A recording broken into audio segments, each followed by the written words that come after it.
आप ऐसे लोगों से मिले ही होंगे जो अपनी ज़िंदगी बेमकसद गुजार रहे हैं। ऐसे लोग किस्मत के रास्ते से जो भी पाते हैं उसे ही कबूल कर लेते हैं। चंद लोग ही होते हैं जिन्हें कामयाबी तुक्के से मिल जाती है, पर ज़्यादातर लोग तो नाखुश और हताश ही में ज़िंदगी गुजार लेते हैं। यह किताब ऐसे लोगों के लिए नहीं है जिनमें कामयाबी हासिल करने के लिए न तो पक्का इरादा होता है, न ही इनके लिए वे वक्त निकालते हैं और न ही कामयाब होने के लिए कोशिश करते हैं। यह किताब आपके लिए है। सीधी सी बात है कि आप इस किताब को पढ़ रहे हैं, जिससे ज़ाहिर होता है कि आप अपनी ज़िंदगी को और भी बेहतर और खुशहाल बनाना चाहते हैं। आपकी कामयाबी के रास्ते में यह किताब मददगार साबित हो सकती है।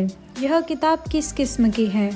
एक नज़रिए से देखा जाए तो यह निर्माण पुस्तिका है। यह कामयाबी के लिए ज़रूरी औजारों के बारे में बताती है और एक खुशहाल और भरपूर ज़िंदगी का नक्शा तैयार करती है। दूसरे नज़रिए से देखें तो यह लजीज खाना बनाने वाली रेसिपी की किताब है। जिस तरह खाना बनाते समय इसमें इस्तेमाल होने वाली हर चीज़ सही मात्रा में मिलाई जाए तो ही खाना बढ़िया बनता है, उसी तरह इस किताब में उन उसूलों की बात की गई है जिनका सही मात्रा में इस्तेमाल आपको कामयाबी की हर ऊंचाई तक पहुंचा सकती है। लेकिन सबसे बढ़कर यह एक गाइड बुक है। यह हर कदम पर कामयाबी का सपना देखने से लेकर उन सपनों को सच करने तक का रास्ता बताती है। इस किताब को कैसे पढ़ना चाहिए? यह किताब आपको एक नए लक्ष्य बनाने, एक नए उद्देश्य की समझ पैदा करने और आपके खुद के बारे में और आपके भविष्य के बारे में नए विचार पैदा करेगी। जैसा कि किताब के नाम से ही जाहिर है, यह आपको अपनी पूरी ज़िंदगी कामयाब बनाने में मदद करेगी। लेकिन आप इस समय किताब की खास बातों का फ़ायदा एक सरसरी नज़र में पढ़ने या पूरी किताब को एक बारी में गटक लेने से नहीं उठा सकते। इसके लिए तो आपको एक बार में सिर्फ एक ही अध्याय बहुत धीरे धीरे और समझते हुए पढ़ना होगा। जब तक एक अध्याय की सारी बातें अच्छी तरह से न समझ ले, अगले अध्याय को पढ़ने के लिए जल्दबाजी न करें। आप इस समय एक वर्कबुक की तरह इस्तेमाल करें। आपने क्या समझा, क्या सोचा, सब इस वर्कबुक में साइड में लिखते जाएं और किताब के इन वाक्यों, पैराग्राफ या हिस्सों पर निशान लगाते जाएं जो आपके लिए ज़रूरी है। हर अध्याय को पढ़ने के बाद उसकी खास बातों पर अपने जीवन साथी या दोस्त से चर्चा ज़रूर करें। खासकर वैसा कोई दोस्त या रिश्तेदार जो आपकी खूबियों और खामियों को अच्छी तरह जानता हो। उनकी निष्पक्ष राय आपके लिए मददगार होगी। कार्य योजना की शुरुआत कीजिए। इस किताब का एक मकसद यह भी है कि आपको आने वाली ज़िंदगी के लिए एक कार्य योजना तैयार करने में मदद करे। अगर आपने अभी तक कोई कार्य योजना नहीं बनाया तो यह किताब आपको 3 चीज़ें बताएगी। 1. आप क्या हासिल करना चाहते हैं? 2. किस तरह से उसे हासिल करना चाहते हैं? 3. कब तक हासिल करने की योजना है? इस किताब को पढ़ते वक्त एक नोटबुक साथ रखें और उसे उस 3 हिस्सों में बांट लें। आपके लक्ष्य, आप अपने लक्ष्य कितने मुकाम से गुजर कर पाना चाहते हैं, और इस कामयाबी के लिए आपका टाइम टेबल। जब आप इस किताब को पढ़कर ख़त्म करेंगे, आपकी नोटबुक एक ऐसी मजबूत नींव तैयार कर चुकी होगी जिस पर आप अपनी नई ज़िंदगी की इमारत खड़ी कर सकते हैं। इस किताब में बताए गए नियम और उसूल सर्वव्यापी हैं, जो हर हालात, हर मुल्क और हर संगठन में अपनाए जा सकते हैं। जैसा कि प्लाटो ने कहा है, सच्चाई अमर है। इस पूरी किताब में मैंने सिर्फ लिखने की सुविधा के लिए पुल्लिंग शब्दों का ही इस्तेमाल किया है, लेकिन इस किताब में बताए गए उसूल या रास्ते पुरुष और महिलाओं दोनों के लिए एक जैसे ही लागू होते हैं। कहीं कोई फ़र्क नहीं है। कामयाबी के ये उसूल इस आधार पर लिखे गए हैं कि ज़्यादातर लोग काबिलियत या अक्ल की कमी के कारण नाकामयाब नहीं होते, बल्कि इरादा, रास्ता, समर्पण और अनुशासन की कमी के कारण नाकामयाब होते हैं। पहले अध्याय में हम सीखेंगे नज़रिए का महत्व, जिसमें सकारात्मक रुख अपनाएं। एक आदमी मेले में गुब्बारे बेचकर गुजर बसर करता था। उसके पास लाल, नीले, पीले, हरे और उसके अलावा कई रंगों के गुब्बारे थे। जब उसकी बिक्री कम होने लगती तो वो हीलियम गैस से भरा एक गुब्बारा हवा में उड़ा देता। बच्चे जब उड़ते गुब्बारे को देखते तो वो वैसा गुब्बारे पाने के लिए आतुर हो उठते। वे उसके पास गुब्बारे खरीदने के लिए पहुंच जाते और उस आदमी की बिक्री फिर से बढ़ने लगती। उस आदमी की बिक्री जब भी घटती, वह उसे बढ़ाने के लिए गुब्बारे उड़ाने का सही तरीका अपनाता। एक दिन गुब्बारे वाले को महसूस हुआ कि कोई उसके जैकेट को खींच रहा है। उसने पलट कर देखा तो वहाँ एक बच्चा खड़ा था। बच्चे ने उससे पूछा, अगर आप हवा में किसी काले गुब्बारे को छोड़ें तो क्या वह भी उड़ेगा? बच्चे के इस सवाल ने गुब्बारे वाले के मन को छू लिया। बच्चे की ओर मुड़कर उसने जवाब दिया, बेटे, गुब्बारा अपने रंग की वजह से नहीं बल्कि उसके अंदर भरी चीज़ की वजह से उड़ता है। हमारी ज़िंदगी में भी यही उसूल लागू होता है। अहम चीज़ हमारी अंदरूनी शख्सियत है। हमारी अंदरूनी शख्सियत की वजह से हमारा जो नज़रिया बनता है वही हमें ऊपर उठाता है। हार्वर्ड विश्वविद्यालय के विलियम जेम्स का कहना है, हमारी पीढ़ी की सबसे बड़ी खोज यही है कि इंसान अपना नज़रिया बदलकर अपनी ज़िंदगी को बेहतर बना सकता है। हमारा नज़रिया हमें कामयाबी दिलाता है। Our attitude contribute to success. Harvard विश्वविद्यालय द्वारा कराए गए एक अध्ययन के मुताबिक 85% मौक़ों पर किसी इंसान को नौकरी या तरक्की उसके नज़रिए की वजह से मिलती है, जबकि अक्लमंदी या ख़ास तथ्यों और आंकड़ों की जानकारी की वजह से केवल 15% मौक़ों पर ही मिलती है। ताज्जुब की बात है कि ज़िंदगी में कामयाबी दिलाने में तथ्यों और आंकड़ों के केवल 15% हिस्सेदारी होती है, पर शिक्षा के मद की सारी रकम इन्हीं चीज़ों को पढ़ाने में खर्च हो जाती है। जीत आपकी नाम की यह किताब कामयाबी के बाकी 85% के बारे में ही है। अंग्रेजी भाषा में एटीट्यूड, नज़रिया सबसे महत्वपूर्ण लफ्ज़ है। यह ज़िंदगी के हर पहलू पर असर डालता है, यहाँ तक कि आदमी की निजी और व्यावसायिक ज़िंदगी पर भी। क्या कोई आदमी अच्छे नज़रिए के बिना अच्छा अफसर बन सकता है?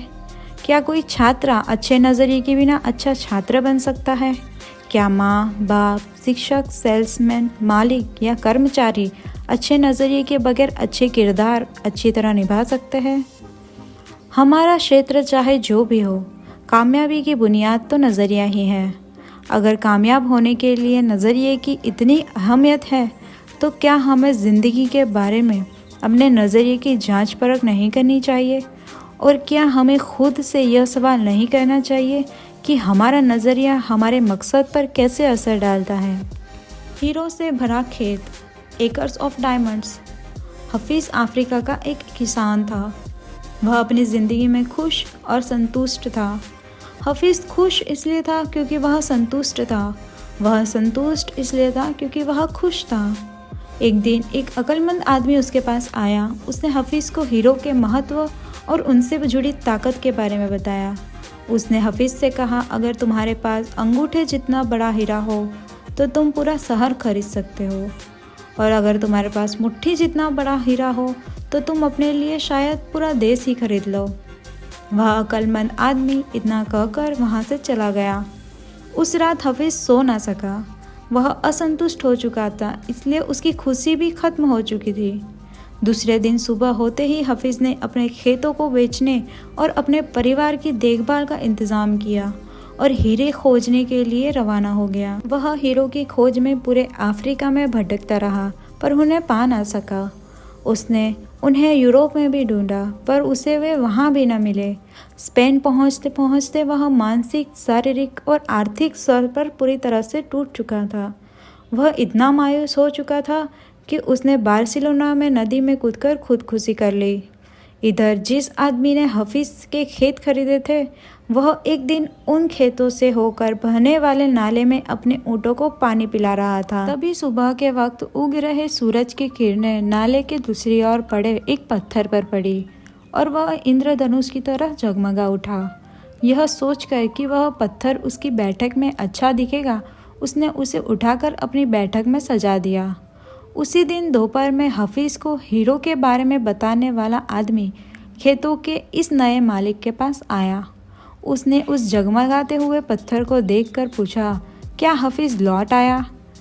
नए मालिक ने जवाब दिया, नहीं, लेकिन आपने यह सवाल क्यों पूछा? अक्लमंद आदमी ने जवाब दिया, क्योंकि यह हीरा है, मैं उन्हें देखते ही पहचान जाता हूँ। नए मालिक ने कहा, नहीं, यह तो मैं महज एक पत्थर है, मैं इन्हें नाले के पास से उठा लाया हूँ, आइए मैं आपको दिखाता हूँ, वहाँ ऐसे बहुत सारे पत्थर पड़े हुए हैं। उन्होंने वहाँ से कई नमूने के तौर पर पत्थर को उठाए और उन्हें जांचने परखने के लिए भेज दिए। वे पत्थर हीरे ही साबित हुए। उन्होंने पाया कि इस खेत में दूर दूर तक हीरे दबे हुए थे। इस कहानी से हमें क्या सीख मिलती है? 1. जब हमारा नज़रिया सही होता है तो हमें महसूस होता है कि हम हीरो से भरी ज़मीन पर चल रहे हैं। मौका हमेशा हमारे पांव तले दबे हुए होते हैं। हमें उनकी तलाश में कहीं जाने की ज़रूरत नहीं होती, हमें केवल उनको पहचान लेना चाहिए। 2. दूसरे के खेत की घास हमेशा हरी ही लगती है। 3. हम दूसरों के पास मौजूद चीज़ों को देखकर ललचाते हैं, इसी तरह दूसरे भी हमारे पास मौजूद चीज़ों को देखकर ललचाने लगते हैं। हमसे अपनी जगह की अदला बदली करने का मौका हासिल करके उन्हें खुशी होगी। 4. जिनके मौके की पहचान नहीं होती उन्हें मौके का खटखटाना भी शोर लगता है। 5.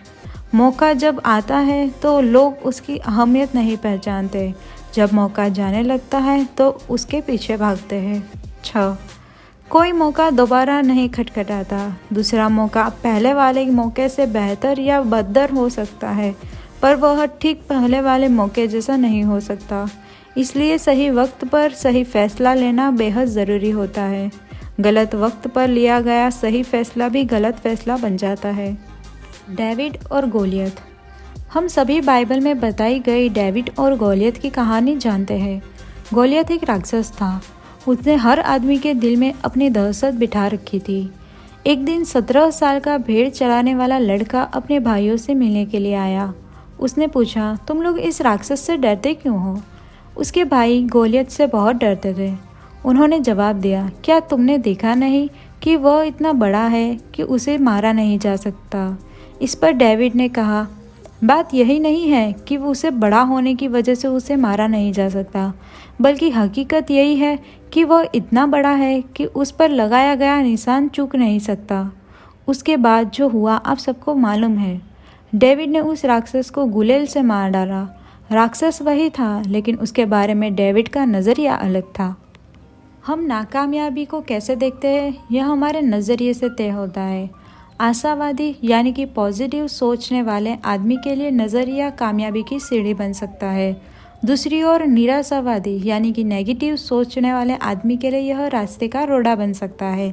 थिंक एंड ग्रो रिच और अन्य कई किताबों के लेखक नेपोलियन हिल का कहना है कि हर समस्या अपने साथ अपने बराबर का या अपने से भी बड़ा अवसर लाती है। संस्थाओं के लिए नज़रिए का महत्व। The importance of attitude to organisations. क्या आपको कभी इस बात पर हैरानी हुई है कि कुछ लोग संस्थाएं या दूसरे देशों के मुकाबले अधिक कामयाब क्यों होते हैं? इनमें कोई राज नहीं छिपा। वे इसलिए कामयाब होते हैं कि वे दूसरों के मुकाबले अधिक असरदार ढंग से सोचते हैं और काम करते हैं। वे अपनी सबसे कीमती यादात यानी कि लोगों में इन्वेस्ट करते हैं। मैंने दुनिया की कई बड़ी कॉरपोरेशनों के आला अफसरों से बात की और उनसे पूछा, अगर आपके पास जादू की छड़ी हो और आपको केवल एक ऐसी चीज़ बदलनी हो जिससे आपको तरक्की मिल जाए, साथ ही उत्पादकता और लाभ भी बढ़ जाए, तो आप किस चीज़ को बदलना चाहोगे? सबका जवाब एक ही था। उनका कहना था कि वो अपने लोगों के नज़रिया बदलना चाहेंगे। नज़रिया बेहतर होने पर लोगों में टीम भावना बढ़ेगी, बर्बादी कम होगी और वे ज़्यादा वफादार हो जाएंगे। कुल मिलाकर उनकी कंपनी में काम करने का बेहतर माहौल बन जाएगा। तजुर्बा बताता है कि किसी भी व्यापार के सबसे पूंजी उससे जुड़े लोग होते हैं। पूंजी या औजारों से लोगों की कीमत अधिक है। बदकिस्मती से सबसे ज़्यादा मानव संसाधन ही व्यर्थ या बेकार चला जाता है। लोग आपकी सबसे बड़ी संपत्ति बन सकते हैं या सबसे बड़ा बोझ भी बन सकते हैं। TQP टोटल क्वालिटी पीपल, सारी खूबियों वाले लोग। बहुत सारे ट्रेनिंग प्रोग्राम जैसे कि कस्टमर सर्विस, सेलिंग स्किल्स और स्ट्रेटेजिक प्लानिंग के बाद में इस नतीजे पर पहुंचा हूं कि इसमें से ज़्यादातर कार्यक्रम काफ़ी अच्छे होते हैं, लेकिन इनके सामने एक बहुत बड़ी चुनौती है।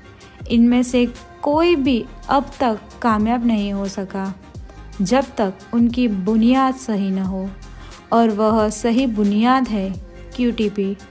यह QTP क्या है, इसका मतलब क्या है? टोटल क्वालिटी पीपल यानी कि सारी खूबियों से भरे लोग, यानी वे अच्छे लोग जो चरित्र वाले हो, ईमानदार, नैतिक मूल्यों और सकारात्मक नज़रिए वाले लोग होते हैं। मुझे गलत न समझे, आपको दूसरे सारे प्रोग्राम की ज़रूरत है, लेकिन वे तभी सफल होंगे जब आपकी नींव सही होगी, और नींव सही है QTP। उदाहरण के तौर पर आप कुछ ग्राहक सेवा कार्यक्रमों में हिस्सेदारी करने वाले लोग, प्लीज़ या थैंक यू कहना, मुस्कुराना और हाथ मिलाना सिखाया जाता है, लेकिन किसी आदमी में सेवा करने का जज्बा नहीं है तो वो तब तक मुस्कुरा सकता है जब तक उसके लोग नकली मुस्कान को पहचान ना सके, और अगर मुस्कान सच्ची ना हो तो उसे देखकर चिढ़ पैदा होती है। मेरा कहना यह है कि असलियत को दिखावे पर हावी न होने दे, न कि दिखावे को असलियत पर। बेशक ग्राहकों से पेश आने वाले लोग प्लीज़ और थैंक यू कहना चाहिए और मुस्कुराना भी चाहिए, ये बातें महत्वपूर्ण हैं, लेकिन याद रखें कि अगर मन में सेवा करने की भावना हो तो आप ज़िंदगी में ये बात खुद ब खुद आसानी से शामिल कर सकते हैं। एक बार एक आदमी मशहूर फ्रांसीसी दार्शनिक ब्लेस पास्कल से मिला और उसने कहा, अगर मेरे पास आपके जैसा दिमाग हो तो मैं बेहतर इंसान बन जाऊंगा। इस पर पास्कल ने जवाब दिया, बेहतर इंसान बनो, तुम्हारा दिमाग खुद ब खुद मेरे जैसा हो जाएगा। महान संगठनों को तनख्वाह या काम करने के हालात के पैमाने पर नहीं आंका जाता, उन्हें भावना, नज़रिए और आपसी संबंधों के पैमानों पर आंका जाता है। जब कर्मचारी कहते हैं मैं यह काम नहीं कर सकता, तो इसके दो मायने हो सकते हैं। या तो उनका मतलब है कि उन्हें वह काम करने का तरीका नहीं मालूम, या फिर वे उस काम को करना नहीं चाहते। अगर वे काम करने का तरीका नहीं जानते तो यह टेक्निकल ट्रेनिंग का मुद्दा है, लेकिन अगर वे काम नहीं करना चाहते तो यह नज़रिया एक मुद्दे से जुड़ा है।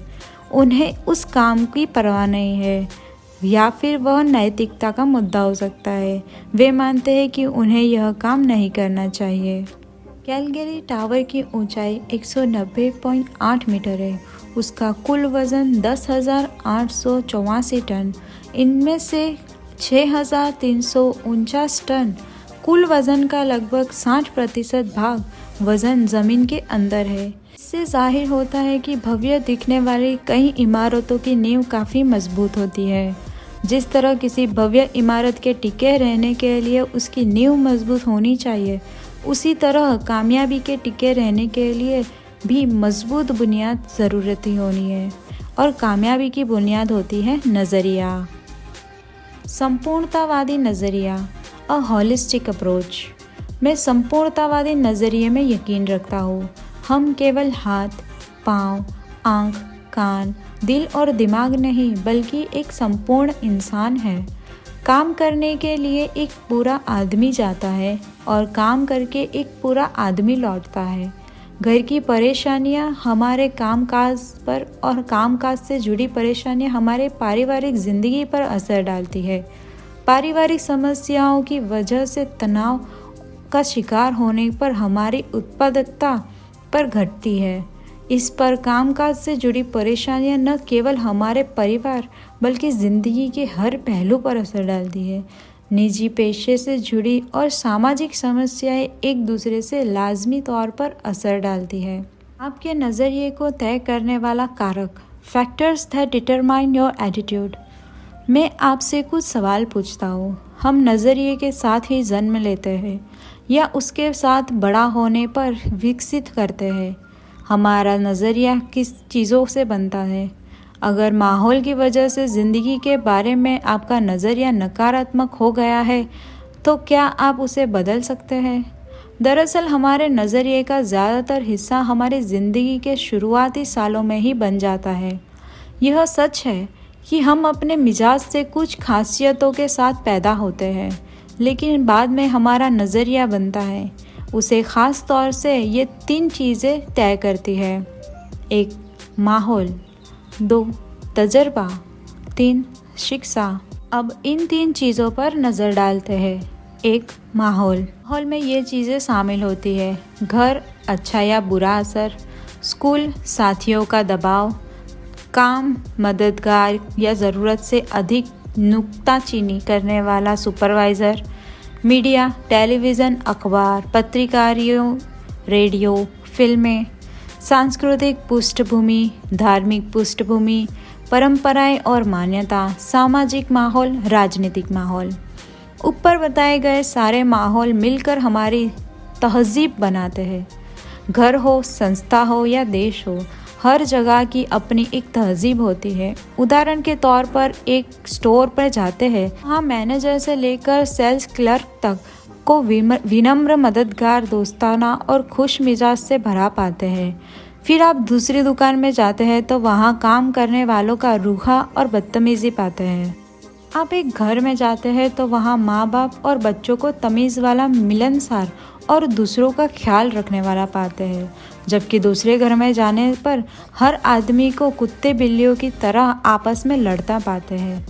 जिन देशों की सरकारों और राजनीतिक माहौल में ईमानदारी होती है, वहाँ के लोग भी आमतौर पर ईमानदार, कानून का पालन करने वाला और मददगार होते हैं।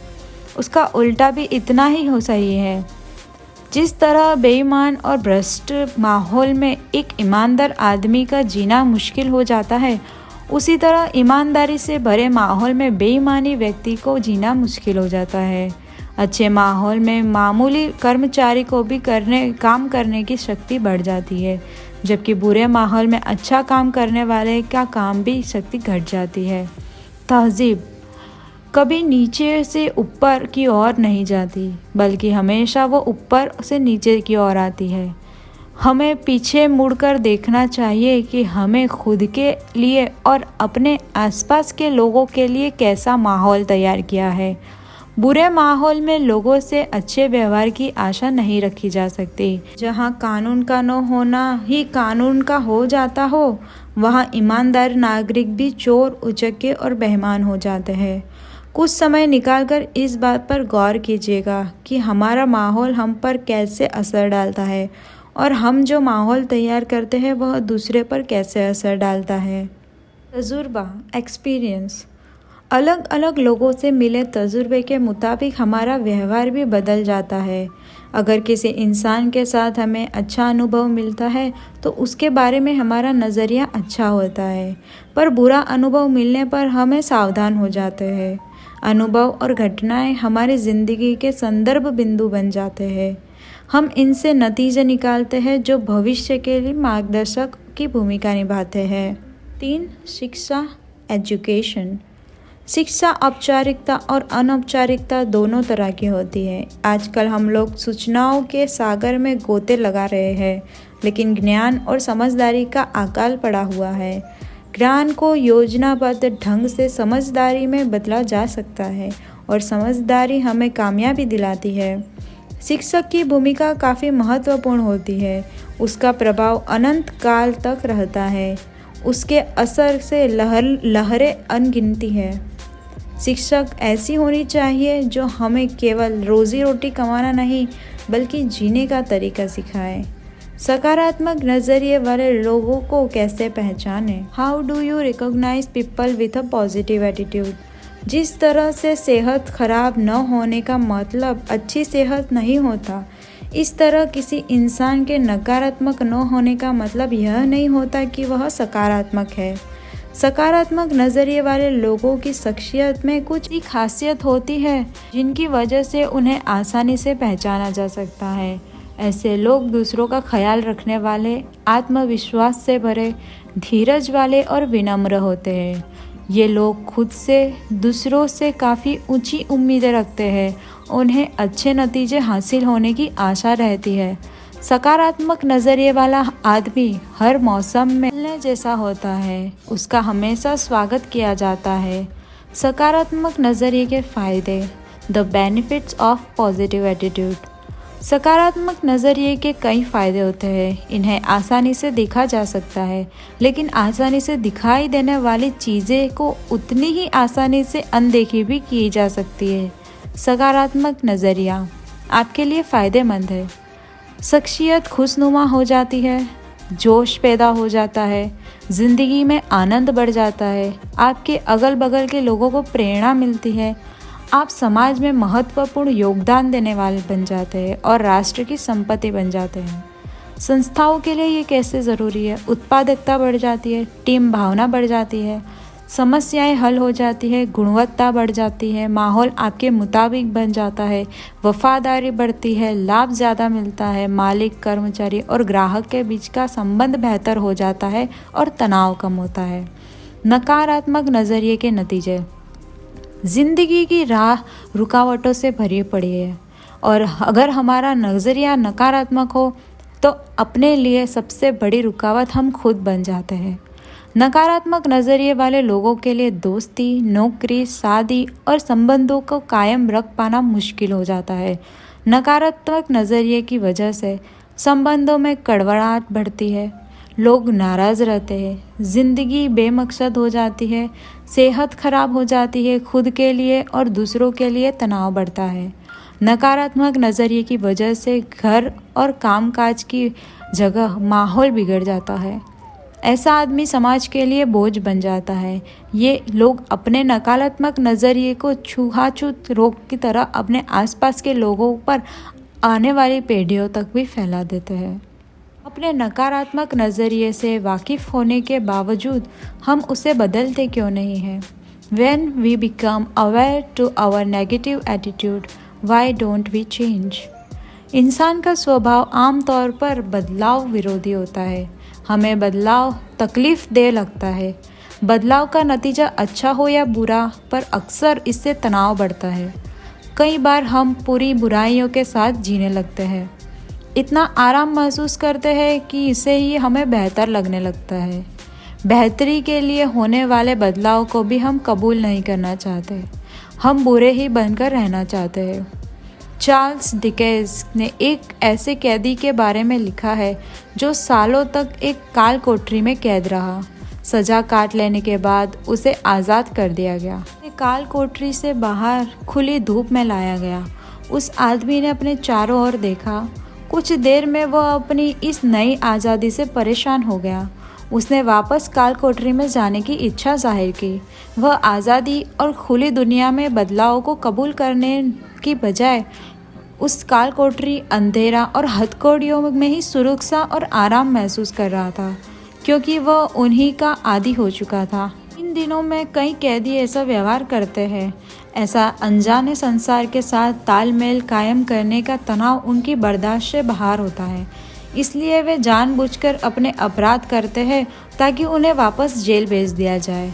वहाँ उनकी आज़ादी पर भले ही पाबंदी रहती हो, लेकिन उन्हें अपने बारे में कम फैसले लेने पड़ते हैं। हमारा नज़रिया नकारात्मक है तो हमारी ज़िंदगी सीमाओं में कैद है। ऐसे नज़रिए की वजह से हमको अपने काम में सीमित कामयाबी ही मिल सकेगी, दोस्तों की तादाद कम होगी और हम जिंदगी का कम आनंद उठा पाएंगे। अगले अध्याय में हम सकारात्मक नज़रिया विकसित करने के तरीकों के बारे में चर्चा करूँगा। हो सकता है कि सकारात्मक नज़रिया विकसित करने के लिए हमको थोड़ा तनाव झेलना पड़े और बदलाव की वजह से अनिश्चितता से ही महसूस हो, पर यकीन रखें हम इसका लाभ ज़रूर उठा कर रहेंगे।